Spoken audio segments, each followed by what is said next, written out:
All right. So, good evening, everyone. Welcome to another Sunday session with Runners High.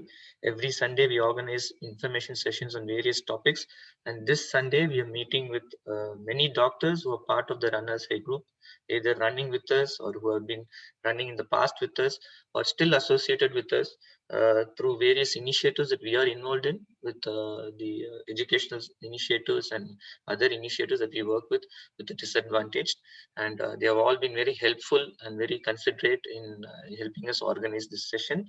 Um, I would like to put in a few disclaimers. They are all our friends, and the doctors are all professionals. They all have an extensive experience in their area of field, and they come with a lot of expertise. So we have huge respect for them. Um, but we should not be posing questions that might be speculative in nature, right? So, for example, nobody really knows where this pandemic is going to, and subjective questions like "Are we doing well as a country?" and things like that are not to be posed, because this is not something that anybody can answer at this point in time. So, I would suggest that we steer away from that and we focus more on the medical aspects and aspects related to awareness about vaccination, about COVID, and so on. So we will try, and if that question does come up and we don't know the answers, we'll be honest with you and we'll say we don't know where this is leading because we don't know the answer for it. Okay. All right. Let me lose no more time, and I'm going to introduce the doctors now on the panel. Rama, can you? Yeah. So we have Dr. Tangam, who's been running with us. She's also a yoga instructor and she's also a coach with the running group currently. She's a gynecologist and she has helped us in many of the health checkups with the children in various initiatives that we work with. And she is also today there in our panel. Dr. Santosh and Dr. Sheetal are part of the Santosh hospitals.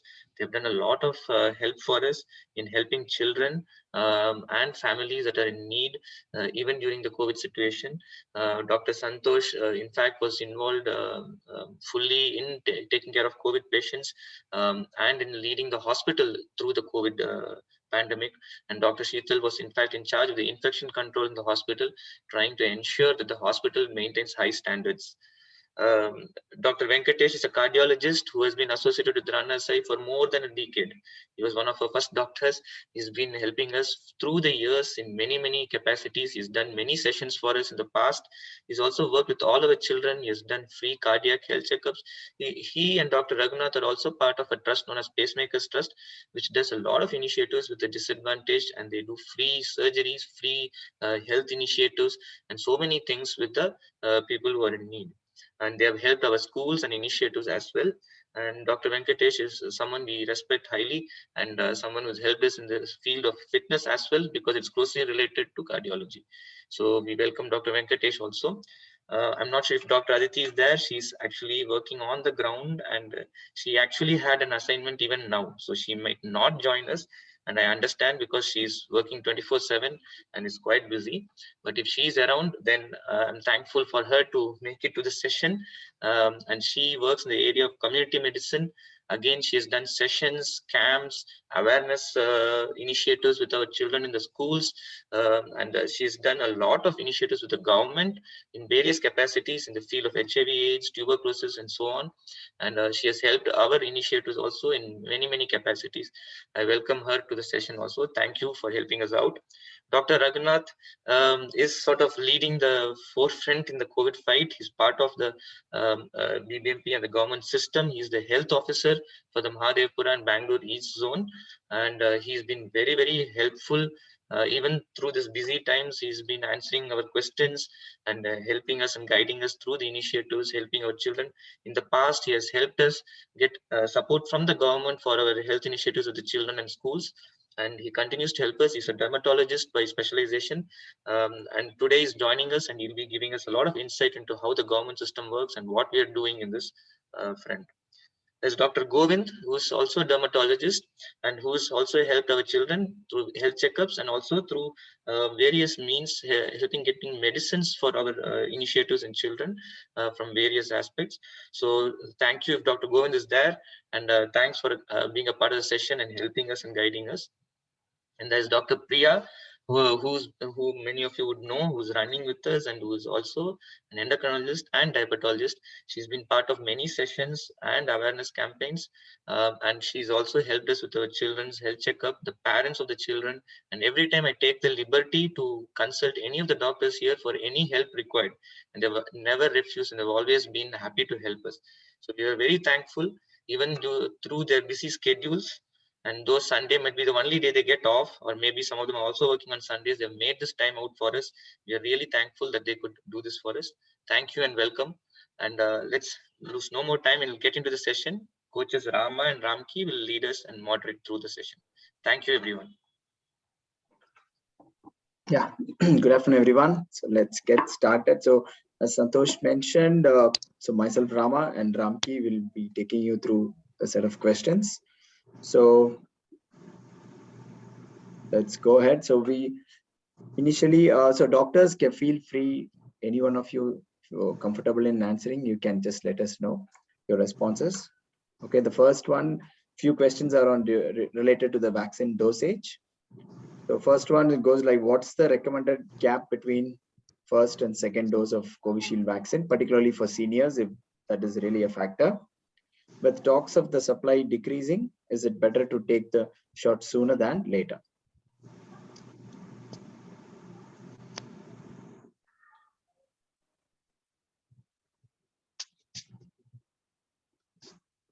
So Dr. Raghunath or Dr. Aditi or Dr. Venkatesh, anyone who feels can just pitch in. Good afternoon, I'm Dr. Raghunath here. Yeah, you're asking for the recommended gap between the first and second dose of Covishield vaccine. It was initially, we had done it as 4 to 6 weeks. And now, like it was understood that if we give a gap of just 4 weeks, the efficacy of the vaccine was about 50 to 55%. And then now the studies have shown that if it increases from 6 to 8 weeks, it's almost 85 to 90% efficient.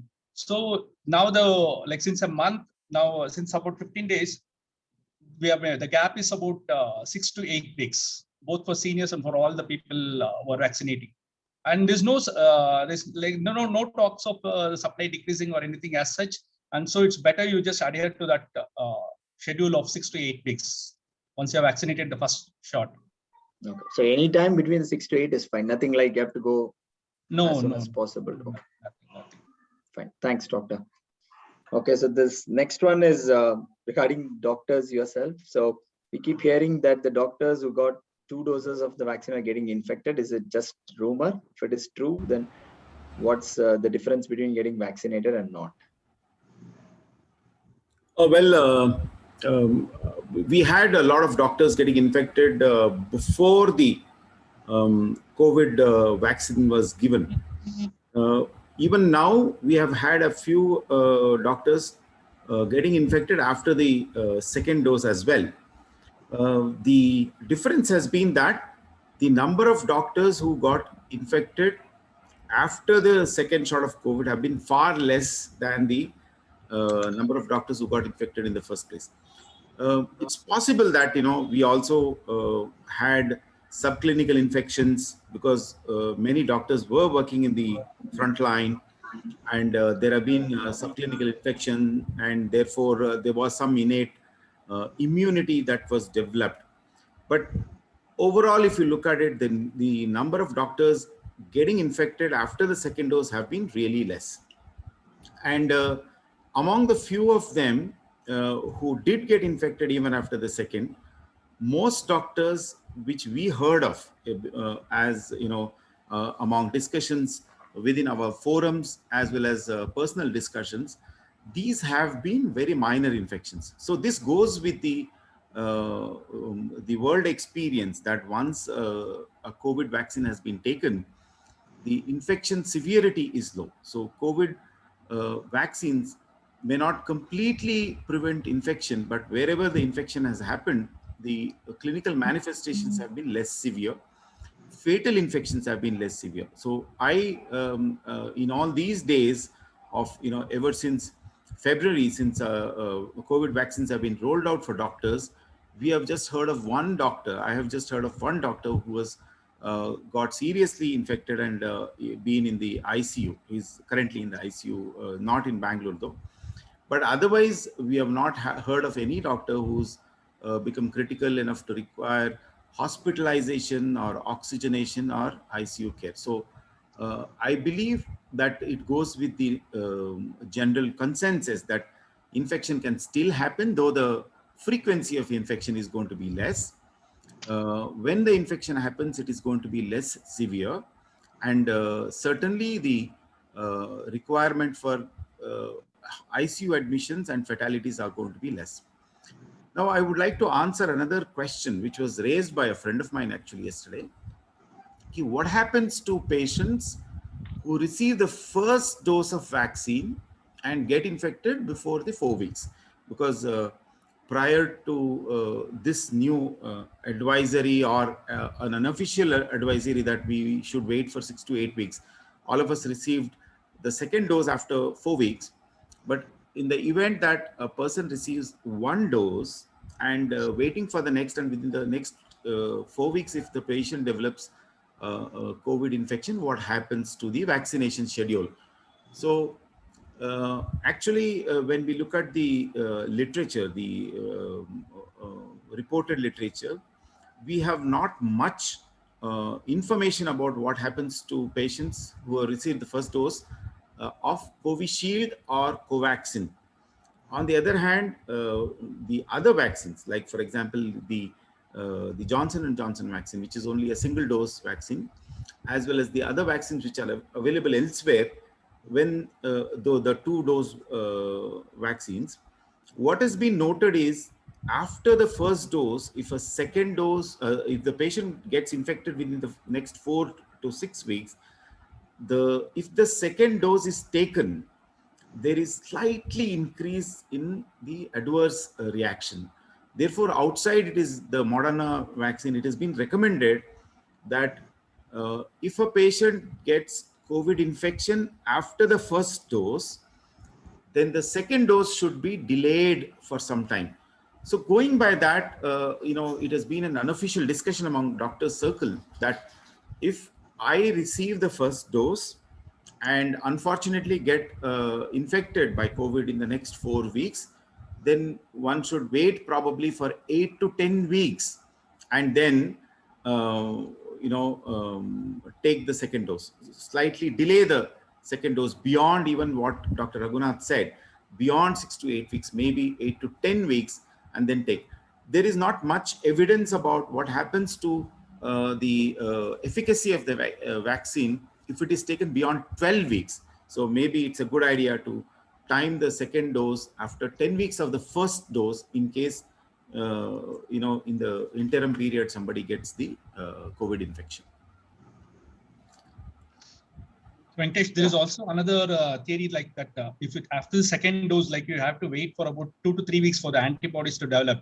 And if at all, like if he gets infected in the first or second week, then definitely there's a chance of he getting infected by COVID. Yes. I'm not talking about, of course, after the 2 weeks of second dose, the immunity is sure shot. Before that, one can still get infected. But I was just talking about the timing of the second dose. In case the patient gets between the first and second dose, if the patient gets infected, then there is a reason to delay, because what has been noted is if the second dose is taken soon after a COVID infection, then there is a slightly higher chances of adverse reactions, the more pain, more fever, more body aches and other side effects, allergic side effects. Therefore, there is a advisory that it has to be delayed. But that's not come from either Covishield or Covaxin. I'm talking about vaccines given elsewhere in the world. We don't really have much, information about vaccines given in India. But I guess it is reasonable to follow the same advisory. And I also agree with you that so many of my colleagues developed COVID infection after the second dose. But as you said, the symptoms were very minimal. Even when they were admitted in the hospital also, the recovery was very fast. Within 4 to 5 days, they could come out of the ICU and they were discharged. That was one advantage of being vaccinated.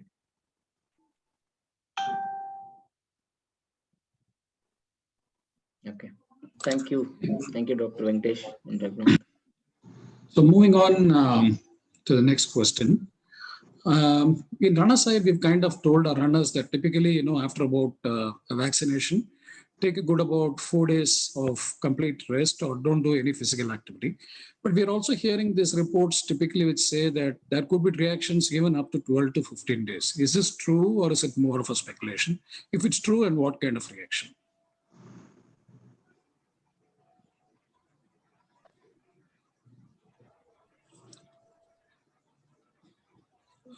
Doctors, Anyone can just pick up the question and answer if you would like to. Dr. Raghunath, Dr. Venkatesh. I don't think Dr. Aditi is there.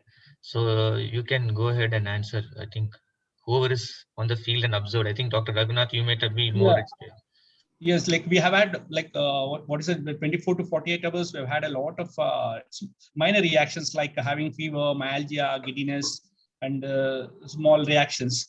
But we are yet to we have not got any data about this having reactions after 12 to 15 days as such. And one thing is we have about minimum 25 to 30 centers which are every day vaccinating about 100 to 200 now, and we have not had any single anaphylactic reactions as such till now. That's a very nice sign.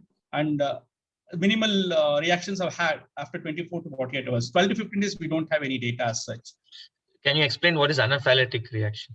The severe reaction, where there's swelling of the laryngeal edema and severe distress, and the patient might, if not treated immediately, might go into shock and die. Okay, thank you, doctor. Well, again, I just need to add. This is Dr. Govind here. Just wanted to add. Actually, I happen to see one patient with some kind of an anaphylactic reaction. Actually, a patient with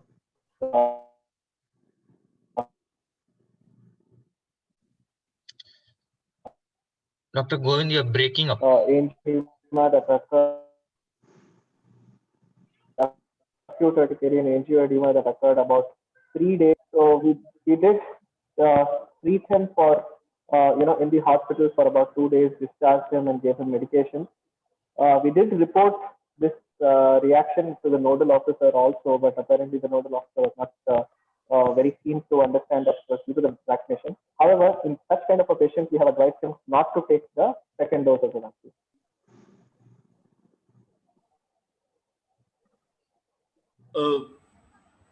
May I speak? Yeah, sure, doctor. Yeah. So as Dr. Raghunath said, the most serious effects happen within the first half hour or so. That is the reaction which leads to low blood pressure and difficulty in breathing, sometimes collapse and all of this. This is the anaphylactic reaction, which is why the advised by all agencies that the patient should be observed for at least 30 minutes after the vaccination. The usual reactions of, local pain in the site of injection, swelling and body aches, fever, and some kind of weakness, all of these have been first described in the first 1 to 3 days. There are patients who have reported neurological symptoms, balancing issue, giddiness, inability to walk, some symptoms of weakness of one or the other limb, and serious neurological illnesses have been reported. But in our own country, what has happened is the very severe adverse reactions have not yet been detected, or if they have been detected, have not yet been flagged very critically. There have been newspaper reports of patients developing problems after COVID injections, but then either these have been coincidental problems, like somebody died of a brain hemorrhage after 4 or 5 days of getting a COVID vaccine. Then it was adjudicated by the investigators that it is nothing, it's got nothing to do with the vaccine.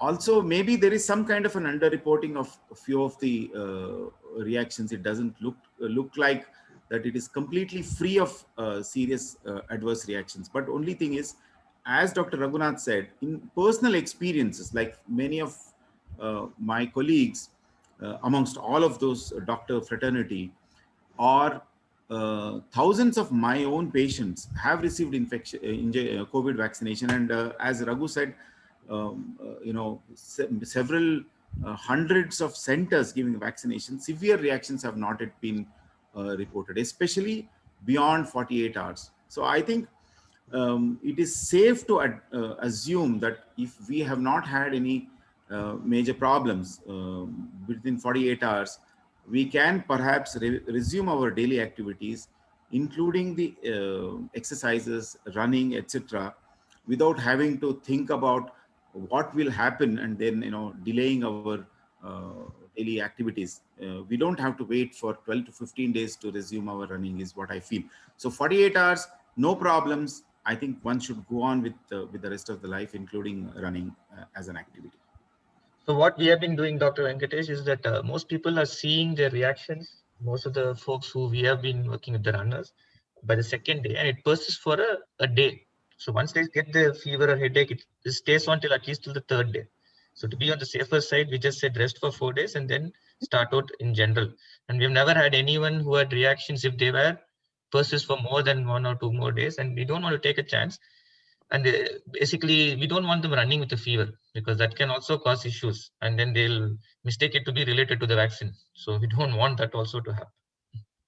I think that's most sensible. I think that's been the general experience, that after 1 or 2 days, most people don't have a problem. If they have if they indeed have minor reactions, they wait for a few days to get it settled down, and then they go about normal. Right? So I suppose that's absolutely sensible of whatever you. Yeah, Rama, we'll move on.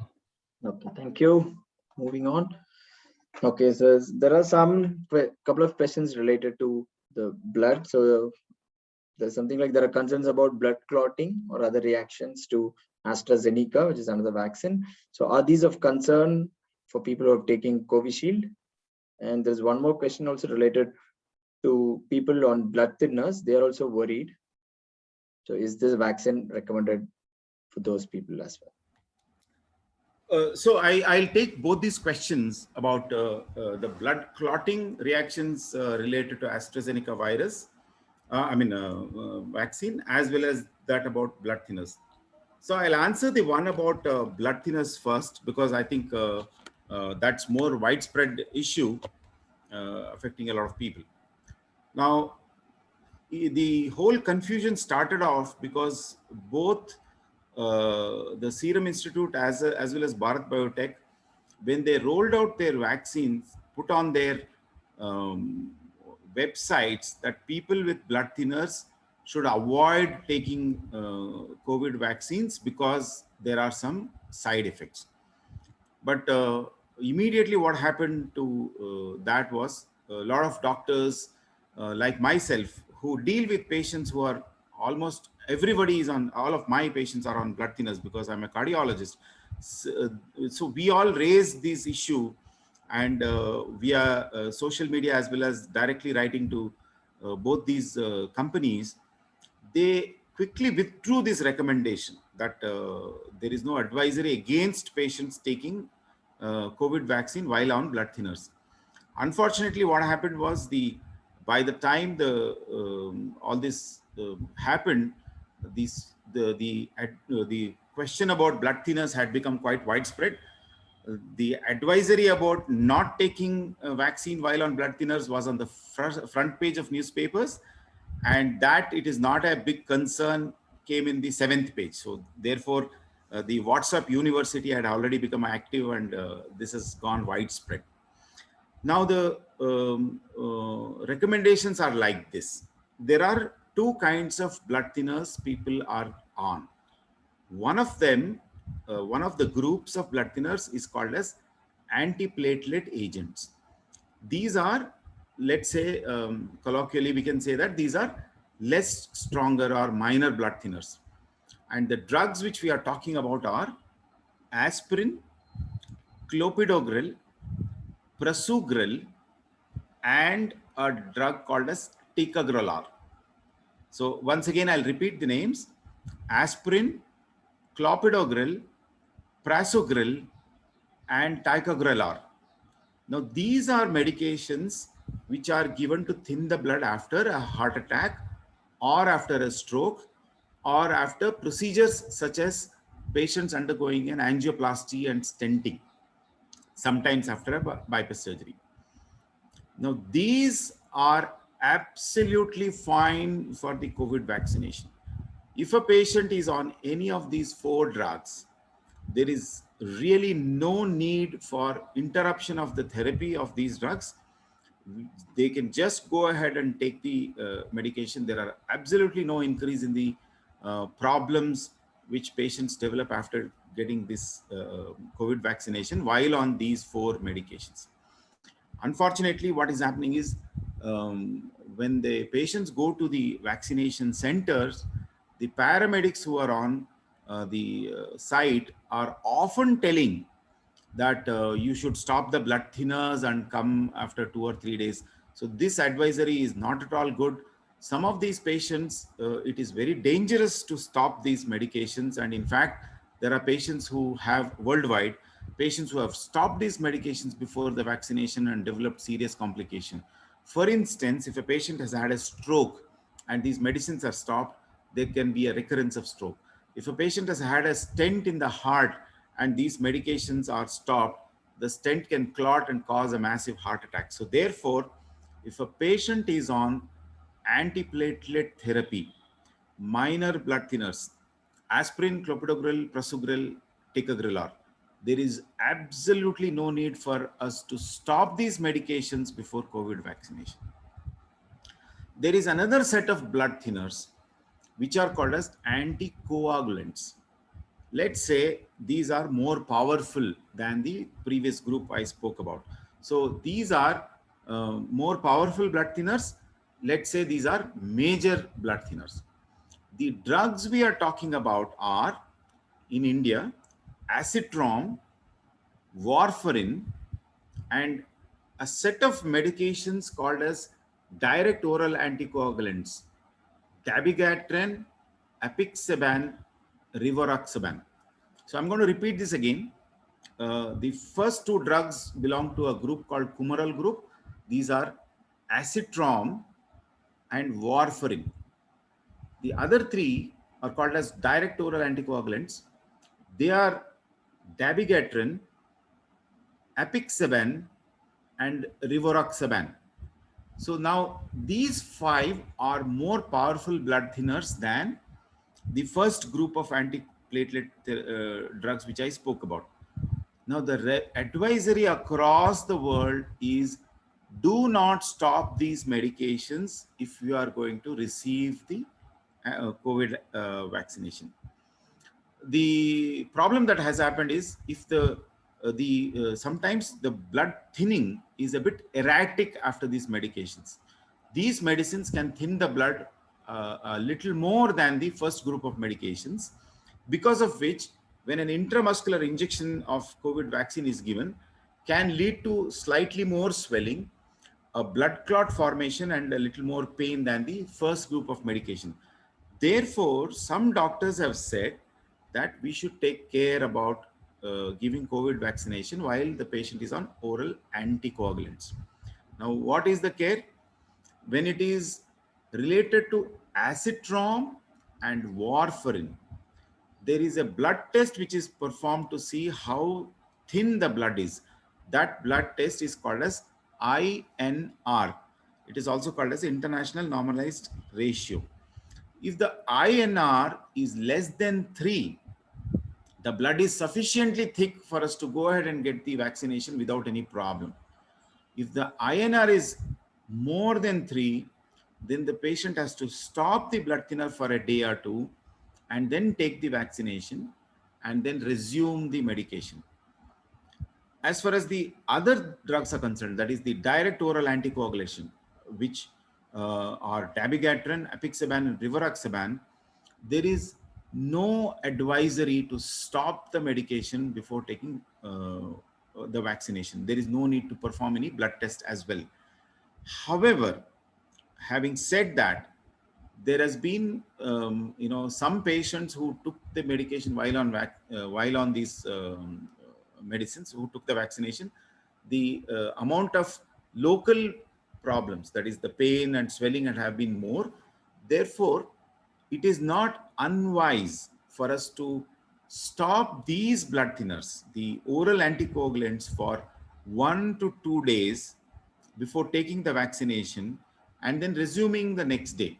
Because many of us may not have access. Many of our patients, especially those who are in rural areas or tier 2, tier 3 cities, may not have the access to get the INR test done. Therefore, it may not be unwise to stop this for 1 or 2 days, then take the vaccination and soon after resume the medication. So let me repeat once again: antiplatelet medication, aspirin, clopidogrel, prasugrel, ticagrelor, are absolutely no need to interrupt the antiplatelet blood thinner medication before the vaccination. And next, the oral anticoagulation, azithromycin, warfarin, dabigatran, apixaban, and rivaroxaban. Perhaps it is not wrong to interrupt the medication for 1 to 2 days, take the vaccine and resume. I saw a message by Jyoti Shanbag that I should type out these the names of these medication. I think it's an excellent suggestion. Jyoti, I'm going to do that right after. You can send it to me, Doctor. We'll share it with everyone. Yes, okay. I'll do that. I'll send it to Santosh and it can be then shared. Okay. We have lots of questions, so we'll try to move a little faster. Yeah. Next question now, about the blood clotting. Oh yeah, sorry. About the blood clotting, the AstraZeneca vaccine was associated with some blood clots. There is a mechanism. It is, it activates some kind of a platelet-related antibodies, because of which the platelets start clumping and clots have been reported. Now, the incidence of that is extremely low. In a study in late March, they found that out of 34 million, there were about 85 cases. The overall incidence of blood clotting, severe blood clotting, is less than 1 in 1,000. Fatalities were just 18 in that 34 million. And sometimes it is very difficult to discern as to whether these clots are because of the vaccine or not. Because normally 1 in 200,000 or 1 in 300,000 patients get clotting just like that, even without the COVID vaccination. Let me give you a quick analogy. Once COVID infection started, we started seeing a lot of patients with clots in the brain, clots in the heart, clots in the arm and abdomen, etc. That is because of the COVID infection itself. Let me assure you, after the COVID vaccination started in February amongst doctors and later with the general public, we have not seen an increase in the incidence of clotting incidence. So I believe that while AstraZeneca vaccine can potentially cause clots, the clotting incidence is extremely low. So therefore, I think there is no need for us to get scared and not take the vaccine. The problems of not taking the vaccine far outweigh the problems of actually taking the vaccine in terms of clotting. In England, they found that if at all you look at all the patient population, perhaps the ones who are most affected are the ones who are less than 30, in whom, if the age is less than 30, the benefit of the vaccine is less than the risk of clotting. In all other groups, above 30 years, patients with diseases, without diseases, males, females, etc., the advantage of taking a vaccine far outweighs the disadvantage of clotting. Therefore, in general, we can say that there is no need for us to be scared about the clotting and not take the vaccine. Maybe if the patient is less than 30 years, one could look at their profile, go back to the doctors and see, if there are smokers, if they've had previous clotting episodes, etc. Those are the patients who can probably worry about clotting. Otherwise, rest of the population, if they are more than 30 years of age, there is absolutely no need for us to avoid the AstraZeneca vaccine just because there have been reports of clotting. Thank you, Doctor. We'll move on. Thank you. So the next thing is, one is there a difference in the fatality rate between the first wave and the second wave? And a combined question to that is, we also hear that, this time the people who are affected, two varieties. One is, I think, is more the middle class localities and not necessarily the slum areas. Is it because of herd immunity? And also the age group, relatively the age group which is impacted is more between the 20 and the 40 age group. Compared to what we saw in the first wave, which was more the elderly people getting infected. So just, some light around this would be very helpful, please. Yes, last year, like when we started all these COVID activities, we observed that more of the cases were found in the lower middle class areas like the slums and all, because we remember roaming around more in the slum than in the apartments initially. But then as it picked up slowly, the apartments complexes and other high-rise areas also started getting infected. And this year, what we are noticing is it's more in the apartments. Like the more cluster of cases and all are found in the apartments and communities and all, and not much in the slum areas. And I feel that like it's last year we had a whole year for the analysis, and now there is a sudden spurt of cases, and it's just about 2 months since one and a half months since we have this second wave. So maybe like as time goes by, it will start affecting the slum areas also. So we can't exactly say that this is the thing which is happening at present. I think world over, one thing is clear: the virus doesn't discriminate. It is very clear that it affects everyone the same way. Yeah, and moreover, now like the main reason is that frequent traveling found in the apartments and high areas, and also because of this parties and lot many get-togethers which are happening in these areas, which are causes for this sudden spurt in this middle-class localities. Okay, thank you, doctor.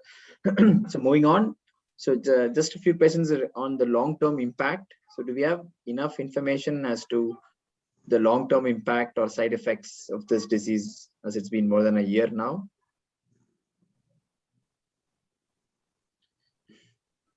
I'm not sure we have enough studies. So there is some mention in the US about something known as long COVID. Do any of you know about it, or? So we did see patients of long COVID.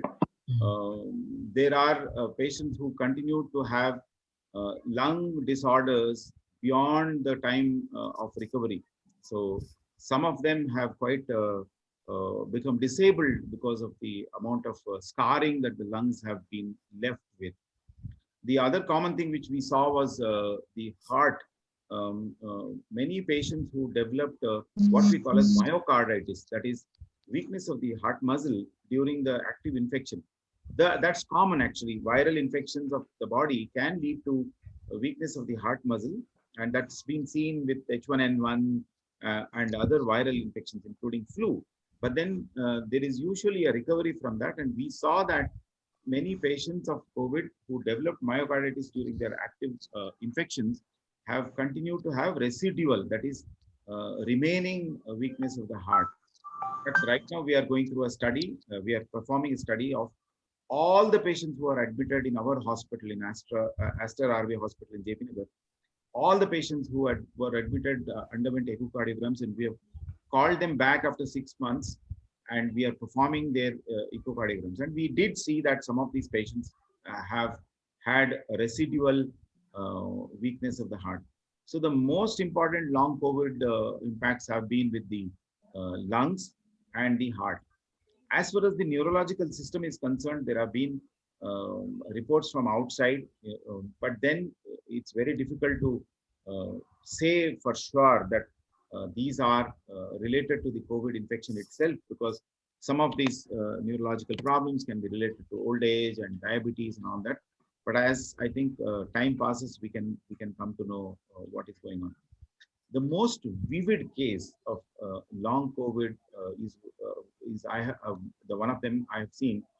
It's quite dramatic actually. So patient developed a very severe COVID infection, was on a ventilator for some time, survived that infection and went home. But after that, what happened was there was an infection in the kidney because the patient was on a catheter. This happened outside of Bangalore. So the patient was brought, and when we saw that the right kidney was completely destroyed by a fungus which came up through the catheter which was inserted during the COVID times. And the fungus then went on to erode the surrounding area, which was also the back of the intestines. So there was a hole in the intestine. So he developed what is called as an intestinal fistula. So the patient became so unwell, he had to be flown out of the country, and some surgery was done, but eventually succumbed. Now, here the problem was that all this kidney infection and the intestinal perforation were all not directly because of the not because of the COVID infection itself, but then there was a secondary infection because of the treatment that was given for COVID, and also during the time of hospitalization, patient's nutrition suffers. Patient becomes susceptible to infection because a lot of immunosuppressants are used during COVID, like steroids and all that. So therefore, I think long COVID consists of a spectrum of diseases, which is not just related to COVID infection itself in terms of lungs and heart, but also the overall immune system and other infections as well. So I think this is a reality. I don't think we should take COVID lightly. Now, as Dr. Raghunath said, that the parties and gatherings and all have become more. Compared to the first wave, what I see now, when people went out and had the bells and, shout outs for the doctors and all that, people were much more careful. Now it seems that, we all have grown less fearful of COVID. We continue to do all our activities. There is absolutely no difference between non-COVID and COVID situation outside. When you go out, you don't think that there is a pandemic going on. Of course, the people are not wearing their masks and other. So the next question is actually related to that. Is that the reason why people are more worried about taking the vaccine than COVID itself now? Yeah, there is a phenomenon. I think it's some kind of a name has been given that once let's say a person wears a mask or takes a vaccine, the person feels more protected, and therefore indulges in activities which are more risky. So if you are not protected, if you have absolutely no protection, you are likely to be more careful.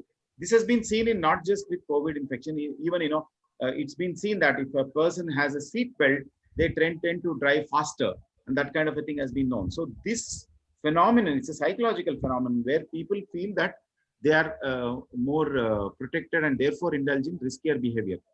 But let me tell Dr. Santosh, Mrs. Santosh, that even before the vaccines were widespread, when the second wave of COVID started coming, people were had let their guard much more down. I think there is some kind of what we call as COVID fatigue. People are now, they just want to give up. They say, okay, let whatever happen, forget it. I don't care. And that's why they are just going out and leaving it. And also there is some, I would say the administration is also not pushing the protections so much. Earlier, there was so much of messaging from the government. I understand that they don't want to push lockdown, which is completely understandable because economy suffers. But at the same time, the earlier stress about social distancing, masking, and hand sanitization from the government is not as much. So there is a combination of these people feeling protected because of vaccines, people getting fatigued about going on doing the same thing again and again, and also less messaging from the government and other administrative officers. So everything put together, I think we are just indulging in more riskier behavior. And that may be also a reason why the pandemic is a little more widespread now. Maybe there is a variant which spreads faster and less symptomatic. That is what some of the doctors have felt, because unlike earlier, more people with fever and cough would come and then the symptoms would spread. But now it seems to spread from asymptomatic patients. So therefore, it is possible that the current variant may be a little more subtle and it may spread faster. So there are some factors which have been different from the first one. So even if the case fatality rate is the same or lower, because people are less careful, because the infection is spreading faster and wider because of the people's carelessness, the eventual mortality may become more. Therefore, it is more important for us to become careful now than we were in the first round of the pandemic. Thank you, Dr. Mukesh. So to summarize, we have a lot of questions from the audience also. To summarize, I'm going to just say that vaccines are important. There is the risk of not taking a vaccine is far greater than the risk of taking a vaccine. So we are advising everyone to go ahead and take the vaccine. Second aspect is also about, as Dr. Venkatesh said, just because you've taken the vaccine or you're wearing a mask and going out does not mean you're guaranteed protection. You have to be careful. You have to carry on with all the safety norms. Some of the questions are already posted on chat window regarding this. Some have asked, can I travel after the vaccine and so on? The answer is already here. You have to be extra careful. So you have to be careful. Currently, the cases are far higher. Having the vaccine does not give you any special protection at this point in time. Think of the same social distancing mask and everything, and we would advise you to take the same precautions that you were taking earlier and continue with that. So we'll move on with the other questions because we are very short on time. So I'll move on with some questions that some have been answered on the chat window only by Dr. Govind. So I won't be answering those. I won't be taking those, but we'll be going on to the other questions. So we have finished this. The blood clot question has been answered. Can people with any type of allergies take the vaccines, especially if the person is over 80 years old? Any of the doctors can answer.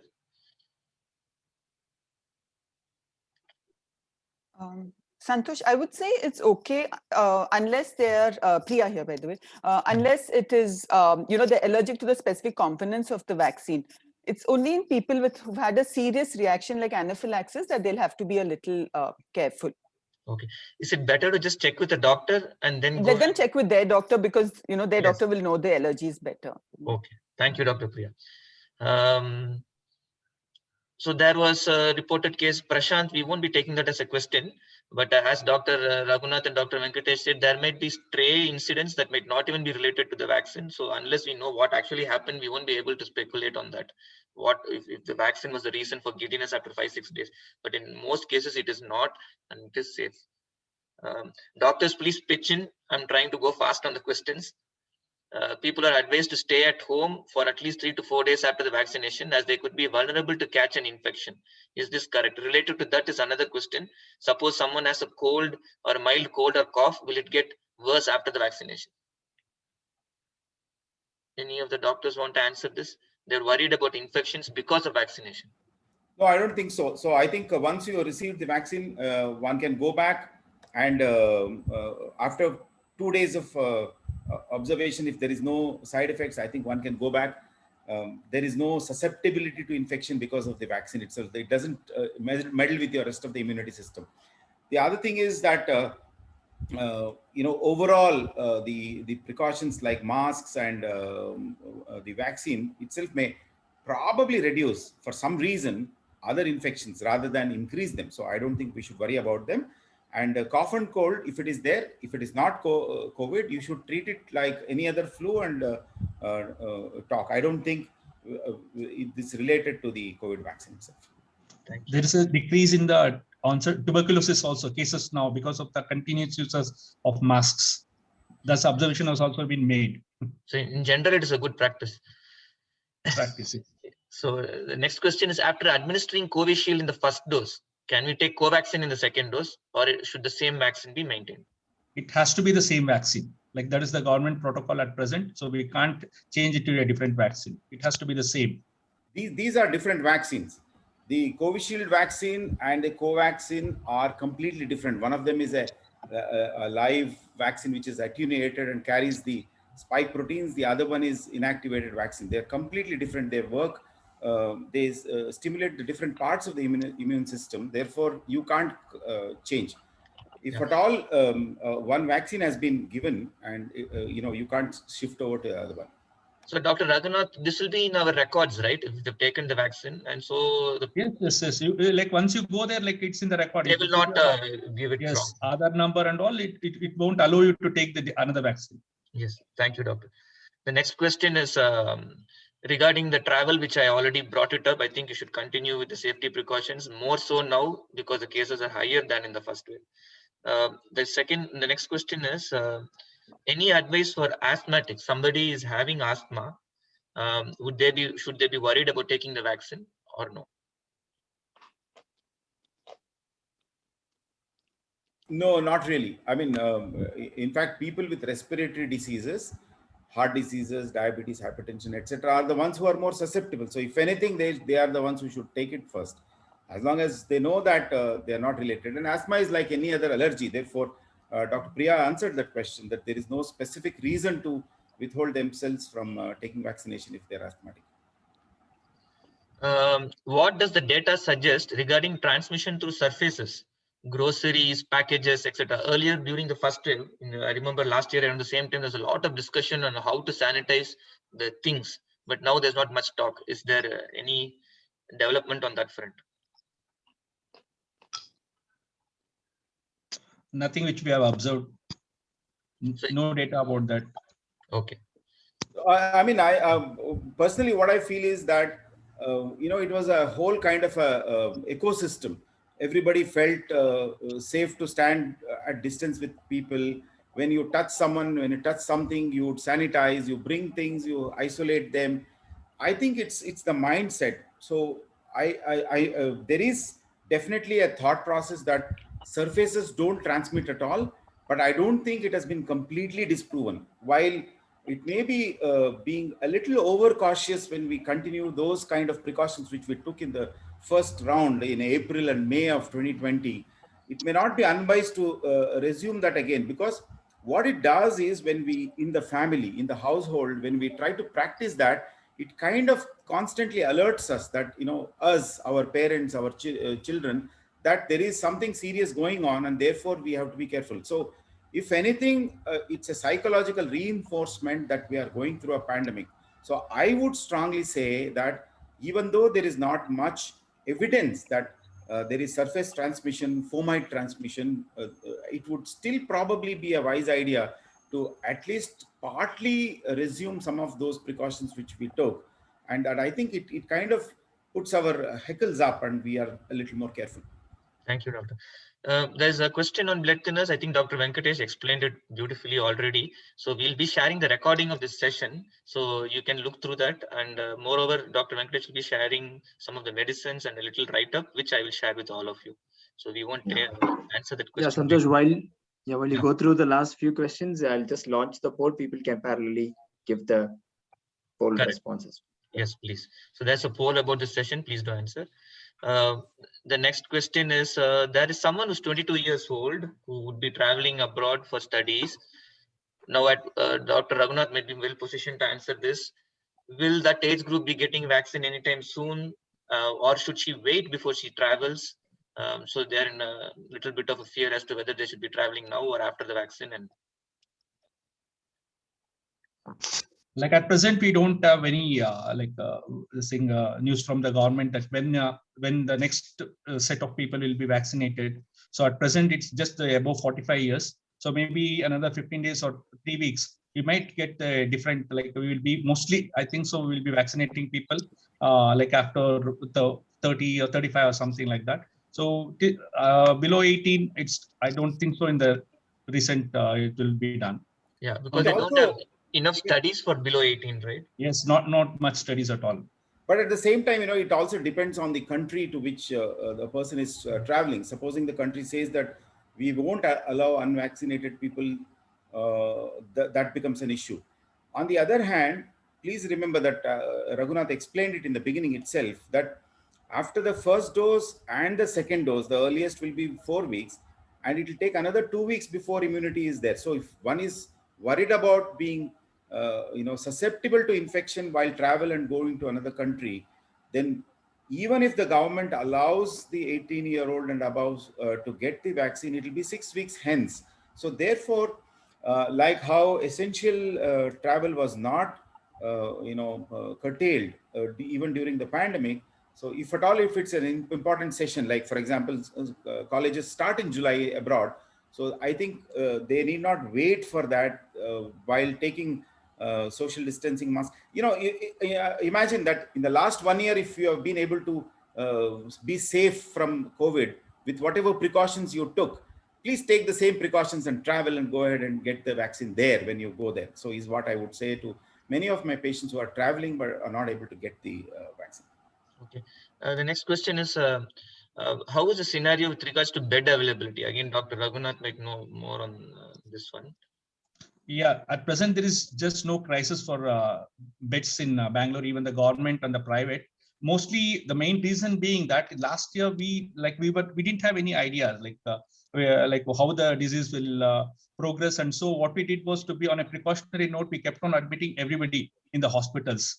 So this time we know we have an idea of how it progresses, and so now we are concentrating mostly on home isolations. Like almost 90 to 95% of the patients, we're putting them in their home, and we are looking after those patients. So they are on home isolation, and that's the main reason why there are not much emergency for beds as such now. And then I think so the cases increasing, the private sector will also open up to us like last year, and definitely there will be no dearth of beds. But as such now we don't have any such emergencies. There is a related question, doctor. So No, I would differ from Raghu. Raghu, I know that you can't say these things. I get calls now regularly. For the last 7-8 days, I've been getting 7 to 8 calls every day. Patients, people want requiring bed. There are no beds. I do not know what is the situation with the COVID care centers, the hospitals. No, I'm talking about the government hospitals. Government Like hospitals, but we have sufficient beds, and we don't have any crisis as such at present, because like we are in the war rooms. So we know that most of the corporate hospitals, which I know I have worked with, and also I keep calling for beds, they are all full. The ICUs are full. In my hospital, there are 40 patients, 15 of them in the ICU. There are no ICU beds. Patients. So therefore, let this go as a warning. Let's not be complacent that there are enough beds. We there have is already actually reached a related question with regards to the bed. Apparently, there is a thing that the current strain, people are saying the current strain shows faster degeneration of conditions. So more people are looking to get quarantined in the hospital, worrying that the beds might run out. Is that a good thing or no? Is there any this thing about the new strain causing more faster degeneration of conditions? No, we have not heard that from our COVID teams. So our hospitals have been having, at least my hospital has been having COVID patients for the last month. 20 days, the beds have been full, and we have not heard this kind of thing that this strain is more virulent and all that. So I think that's different. I think it's the number of cases and overwhelming of the system. I think it's going to come to a head. I'm sure Raghu will tell us that the government is going to commandeer beds like how we did last time. So the situation is that right now in the corporate sector, beds are full. Even when the government takes over, asks the private sector to take more patients because the numbers are going to be big, we are going to come to the same crisis which we had last time. I don't think anybody should have any illusions about it, because people are just not behaving. Therefore, I think we must be careful. Personally, we should all be responsible for ourselves. I have always felt that the government has no business in putting in quarantine, the lockdowns and all that. Even the curfews and all that it's not a government's business to do it. Right in the beginning, we should have all understood as citizens that it's our responsibility. Our health is definitely our responsibility, and we should behave more responsibly. What has happened now is that somehow we all feel that it is the government's bloody business to put beds and healthcare and all that. I think that is not correct. I think we should all become more careful. We should look after ourselves, and that's what the message that has to go out. The situation is bad right now. It is going to get worse. Even when government gets more beds from the private sector, it's going to be as bad as it was last time. All right. So please, and I think the bottom line is this: you have to stay careful. You have to take this seriously. If not as serious, more serious than the first wave, and be more careful. Don't be in a hurry to get hospitalized, thinking that is going to save you a bed or anything. The beds are for those who are in need and who are in dangerous conditions. If you can isolate at home, then isolate at home. Make sure that you don't go and try to reserve beds. So Santosh, more importantly, please get vaccinated. When your turn comes, please get vaccinated. Yeah, because that is the only defense we have at this point, along with the other safety norms that we had in the first wave. The other question is it advisable in case of people suffering from blood thrombosis and taking rivaroxaban tablets? Dr. Venkatesh, did you answer this already? The vaccination for somebody on rivaroxaban.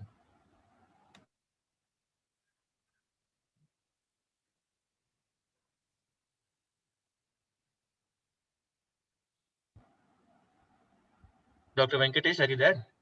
I couldn't hear the question. There was it hanged a bit. Can you So repeat? the question is, rivaroxaban tablets, somebody on rivaroxaban tablets for blood thrombosis. The advisory is that not to stop, but however, as I said earlier, it's an oral anticoagulant, can be a little more, the blood can be a little more thin. So I have seen, and I myself have advised many of my patients on rivaroxaban to stop the drug for 2 days before taking the injection, and on the day of the injection to resume it back, because the amount of blood thinning may not be very apparent to us with rivaroxaban. I'll share the names of the other drugs as well to you afterwards. But if the patient is on aspirin and clopidogrel, definitely there is no need to stop. Great. I think we are done with most of the questions. I've not got any new questions. There is one about, should we check our CRP score? I don't know what that is, before taking vaccine. Okay. Now, since this came from a cardiologist, a noted cardiologist in India, this whole business about CRP, and there is a big viral video on CRP which is going around on WhatsApp. I think I should take responsibility and answer this question. Now, the C-reactive protein is a measure of inflammation in the body. And for some reason, some kind of a thing came up that those patients who have high CRP, that is, if there is an inflammatory state in the body, they are more susceptible to COVID infection. I think that is well understood. Dr. Priya will understand, will agree with me that a chronic inflammatory state because of a metabolic syndrome, patients who are diabetic, patients who are hypertensive, patients who have high carbohydrate intake, especially the refined carbohydrates and all that, they were at a higher susceptibility to COVID infection. More severe COVID infection was seen in these patients. Patients who are obese are disproportionately at risk of getting severe COVID infection, and mortality in obese COVID patients were higher. So this was all going around with CRP. We understand that. But what happened was there was some small studies which said that if you have a high CRP, C-reactive protein, and when the COVID vaccine is taken, the number of adverse reactions can become more. Now, there is this video which has gone viral where one of our senior cardiologists, Dr. KK Agarwal, is telling that the number of patients dying because of COVID vaccine are disproportionately high if they have had a high CRP, and therefore go ahead and get your CRP checked before you take a COVID vaccine. If your CRP is high, do not take the COVID vaccine and wait for the CRP to come down. Now, let me tell you some things. The CRP is an inflammatory state in the body, and sometimes it is related to the infections which we get, common cold or some dog bite or any infections which we can have. On the other hand, the CRP can also be high in patients with atherosclerosis, diabetes, obesity, etc. There is no medicine which can reduce the CRP. If a patient has a lung infection, for example, if the patient takes antibiotics, if the CRP is high because of the lung infection, with the antibiotic therapy, it will come down. On the other hand, if a patient has chronic inflammatory state, like obesity or diabetes or hypertension or atherosclerosis, this CRP cannot come down. There are some medicines which are known to reduce CRP, but then there are no trials which reliably say that CRP means something sinister, and therefore CRP has to be reduced before taking COVID infection. So universal recommendation is that there is no need for us to do any blood tests before taking COVID vaccine. CRP is one among them. There is no need for any of us to get our CRP checked. There are no known medicines which can reliably reduce CRP. There is no need for us to delay the vaccination schedule just because we have high CRP. CRP also reflects our lifestyle. If you have been smoking, if you have been taking a lot of alcohol, if you have not been exercising, if our diet is bad, CRP will be high. As a general rule, to have a better health, we should control all of these factors rather than trying to focus on a blood test called CRP. I hope that clarifies. Yeah, thank you, doctor. I think we have done with most of the questions. So I'd like to thank all the doctors today who joined us, Dr. Thangam, Dr. Priya, Dr. Venkatesh, Dr. Raghunath, Dr. Govind, All of you, some of the doctors couldn't join because they had emergency cases and calls, so they had to go attend to it, like Dr. Aditi. So in any case, thank you to all of you. Okay, one last question. Does the chemical composition across various COVID vaccines differ, and why, when the virus is one? The mechanism of action of the different vaccines are different.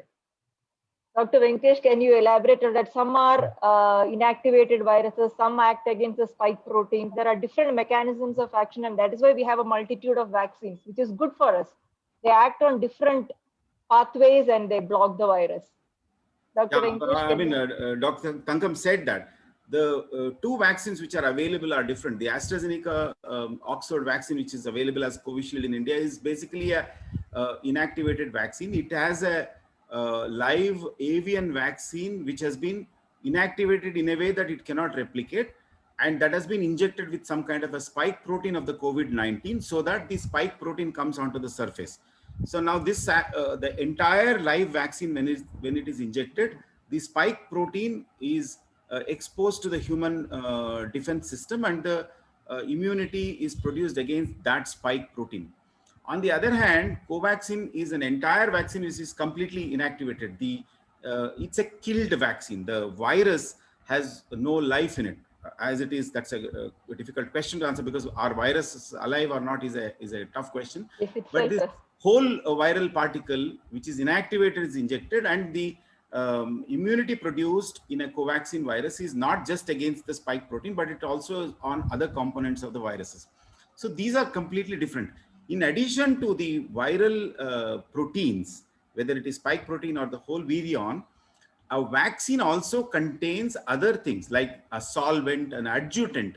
An adjutant is a substance which kind of multiplies the immune effect. If you have a particular immune reaction to a virus particle, an adjuvant will multiply that effect to 100-fold or so. So multiple other chemicals are also incorporated, and these are proprietary. Different companies have different chemicals which are incorporated in the vaccine. So obviously the vaccines, different vaccines are different, and ultimately these are all commercial preparations, and therefore they are different from each other. They are proprietary technologies, and that is why vaccines cannot be kind of interchanged. One person who's taken Covaxin cannot take Covishield. So they are different.